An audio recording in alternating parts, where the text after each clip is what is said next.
Buenos días, mi nombre es Elizabeth Bejarano Moreno, soy enfermera jefe del área de radiología. El día de hoy hablaremos de la hipertensión portal. Vamos a hablar de su definición y su fisiopatología.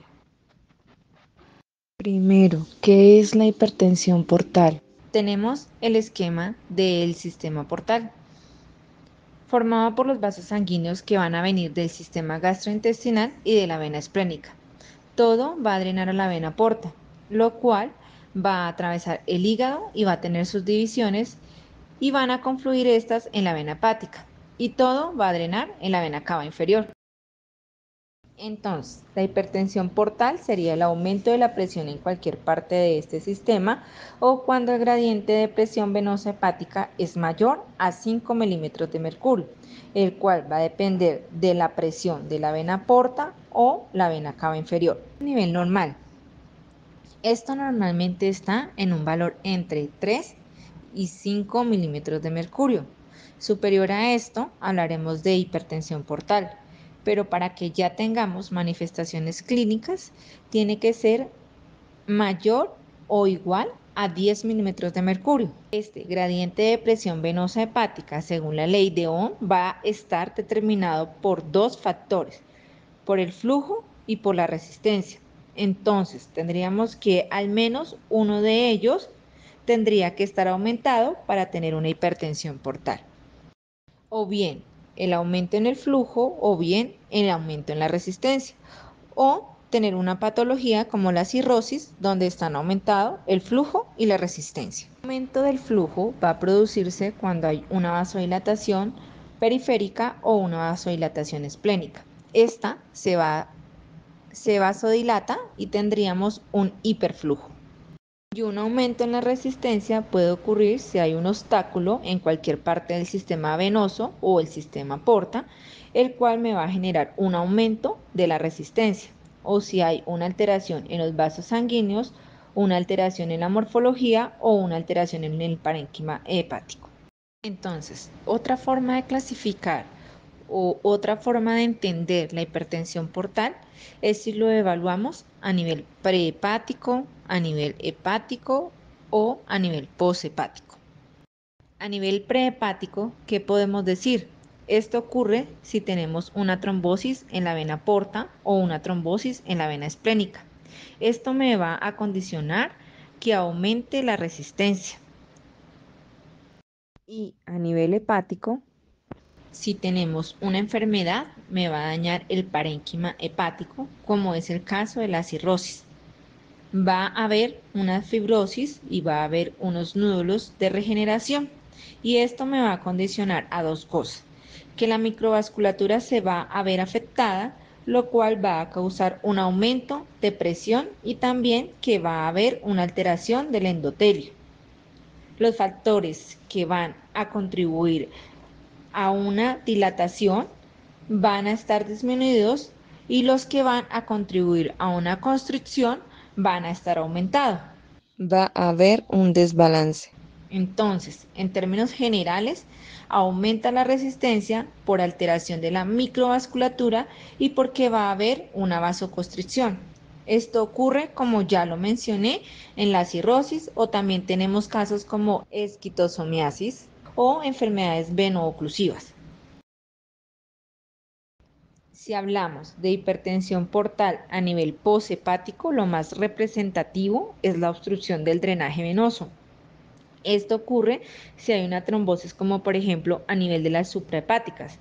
En esta imagen podemos ver a este nivel o a este nivel hepática o suprahepática. Esto se presenta en el síndrome de Wood-Guarid. Los síntomas clínicos más importantes en esta patología sería ascitis, encefalopatía hepática, circulación colateral portosistémica, destacando la presencia de varices esofágicas porque este puede producir sangrado y muerte. Otro síntoma puede ser la esplenomegalia, ya que puede producir trombocitopenia. ¿Cuál sería su tratamiento? Existen dos tratamientos para realizar. El primero es a nivel endoscópico y el segundo sería a nivel intervencionismo por radiología. Voy a explicar a nivel endoscópico como para que tengamos conocimiento qué sería o qué consiste en la esclerosis o la ligadura. También a nivel endoscópico se podría hacer con medicamentos como beta bloqueadores, como el propanolol, que nos ayudan a disminuir la presión en la vena porta y reducir el riesgo de las hemorragias recurrentes. A través de este video, el cual fue tomado por internet y que no cuenta con audio, quiero que conozcan cómo se realiza el procedimiento y cómo queda el sistema a nivel hepático.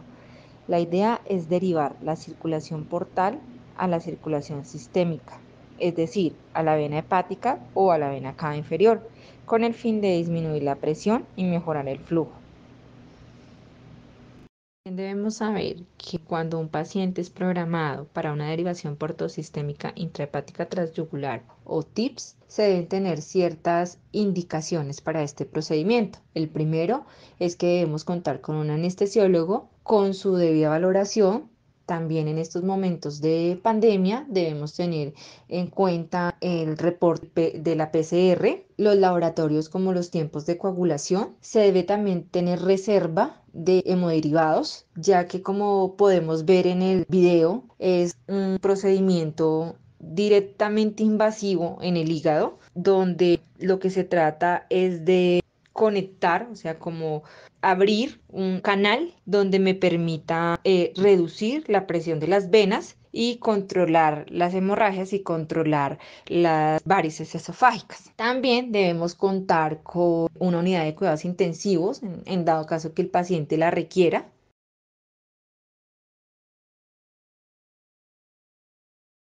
¿Qué exámenes deberíamos realizar para descartar o confirmar si tenemos una hipertensión portal?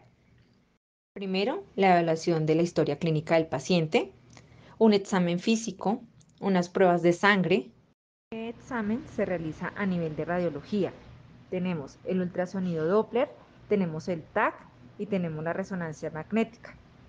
Un ultrasonido como una ecografía y también, como les mencionaba anteriormente, una endoscopia.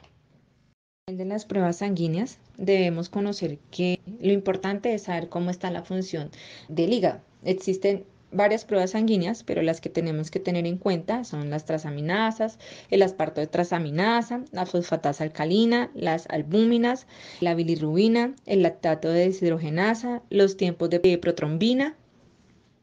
¿Cuáles son los cuidados de enfermería? Primero, control de signos vitales, presión arterial, temperatura, frecuencia cardíaca, frecuencia respiratoria. Segundo, medición del perímetro abdominal.